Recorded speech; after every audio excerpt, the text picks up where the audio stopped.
से लता महाराणा आप सबका स्वागत करती हूँ मेरे YouTube channel SM education the educational platform पर। आज मैं MST5 important question answers of June 2019 में प्रकाश डालते। इस तरह से हम 6 प्रश्न के उत्तर 6 वीडियो में हो चुका है। प्रश्न 7 की ओर चलते हैं।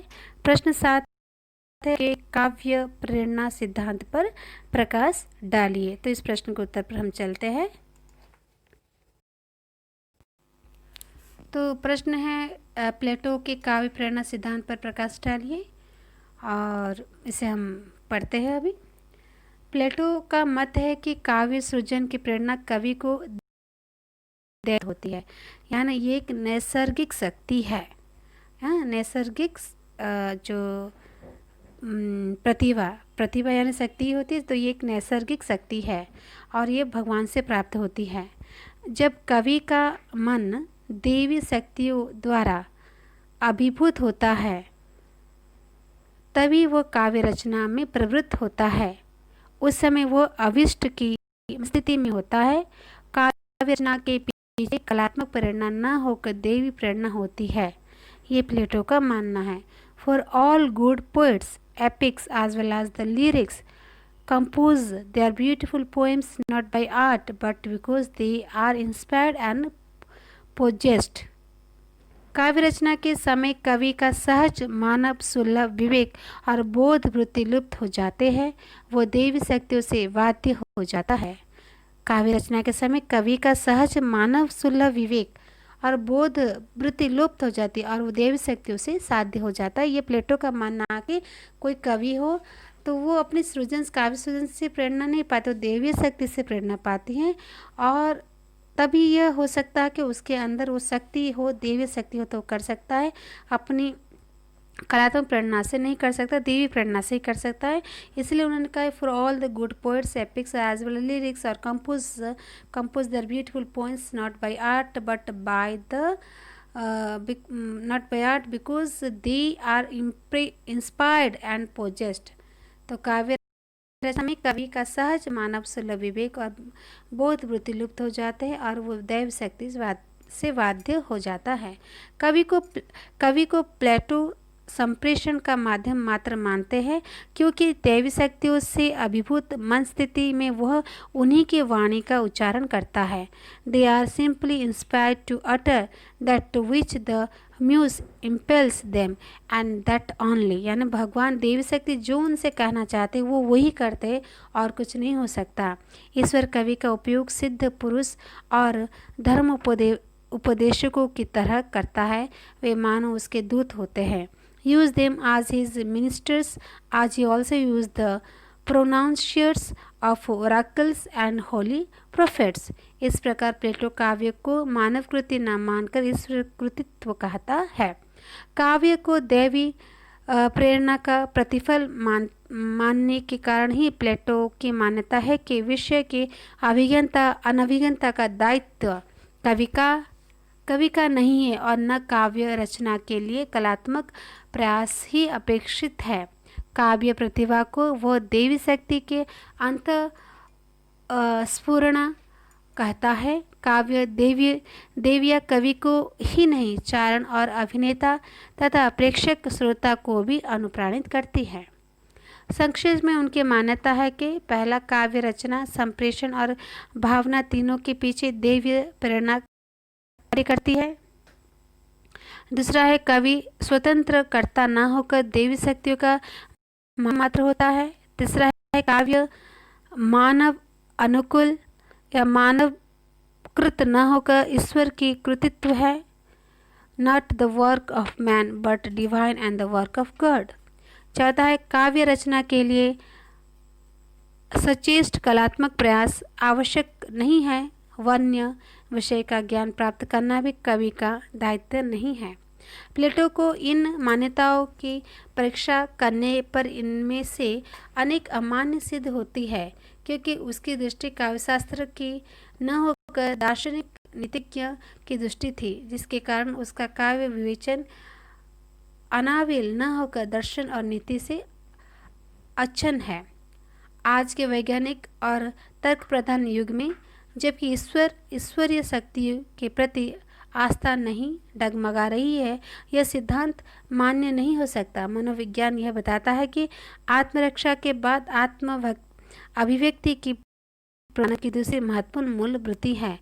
अतः कवि अपनी भावना, अनुभूति और विचारों को अभिव्यक्त करने के लिए काव्य रचना करता है।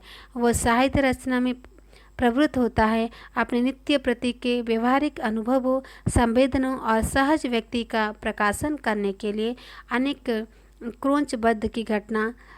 अनेक घटनाओं का सद्य प्रभाव उसके काव्य रचना की प्रेरणा देता है। क्रोंचबद्ध की घटना में वाल्मीकि को अनुष्टुप छंद लिखने की प्रेरणा दी, तो गांधी ने उनको भारतीय कवियों को कविताएं लिखने के लिए प्रेरित किया। यदि कवि माध्यम मात्र होता तो ईश्वर को एक ही विषय पर लिखने, एक ही संदेश देने के लिए एक से अधिक माध्यम चुनने की क्या आवश्यकता थी, और एक ही विषय पर लिखने वालों के दृष्टिकोण परस्पर विरोधी न होकर समान होते। पर हम देखते हैं कि एक ही विषय पर लिखने वाले की रचनाएं दृष्टिभेद के कारण भिन्न भिन्न प्रकार की है। वाल्मीकि रामायण, तुलसीदास मानस तथा गुप्त जी साकेत एक ही विषय से संबंध होते हुए भी परस्पर भिन्न कृतियाँ है। प्रगति काव्य के प्रणयन में कवि देवी प्रेरणा से नहीं अपितु अपने भाव संवेदना को अभिव्यक्त देने के उद्देश्य से प्रवृत्त होता है। इस भाव संवेदना का स्वरूप नितांत व्यक्तिगत, अंतरंग और आत्मीय होता है।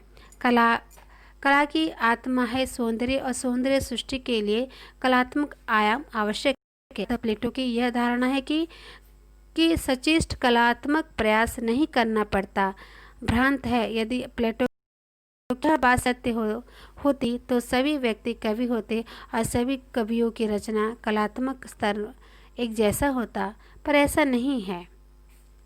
काव्य रचना के लिए विषय के भावना के साथ साथ विषय को प्रस्तुत करने का कला सामर्थ्य होना भी आवश्यक है। उसमें भावयत्री और कवियत्री प्रतिभा दोनों होनी चाहिए। The poetic mania is no temporary enthusiasm but permanent and continuous ability। काव्य रचना के क्षणों में देवी शक्तियों से अभिभूत होने पर कवि की बोध्य वृत्ति के लोप होने की बात भी स्वीकार नहीं की जा सकती। यह तो सत्य है। काव्य रचना की मनस्थिति में कवि अपने परिवेश से कट जाते हैं, स्वर पर भूल जाते, अहम का विस्तार कर लेता है। विषय से पुण्य तादात्म्य होने पर आत्मविस्मृति हो उठता है। परंतु काव्य प्रणयन तो पग पग पर विवेक बुद्धि की आवश्यकता पड़ती है।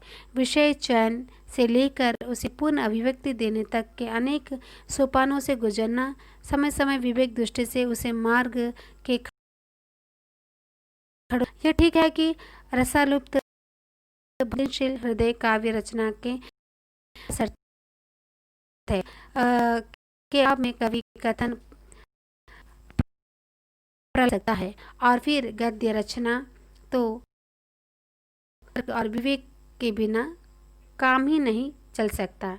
इस दोषों के होते हुए प्लेटो ने कुछ और इंगित अवश्य किया है। उसने कवि के जिस विस्मरण की बात कही है, उसका अर्थ यदि यह मान लिया जाए कि कवि उस समय काव्य के वन्य से पूर्ण तादात्म्य स्थापित कर लेता है, उनमें पूर्ण तल्लीन हो जाता है, तो उसमें किसी को कोई आपत्ति नहीं हो सकती। प्रतिभा के संबंध में भी उसके मत को यदि इस अर्थ से लिया जाए तो कविता लिखने की शक्ति प्रत्येक व्यक्ति में न होकर केवल उन्हीं में होती है जिन पर ईश्वर की कृपा हो, तब यह बात भी स्वीकार की जा सकती है।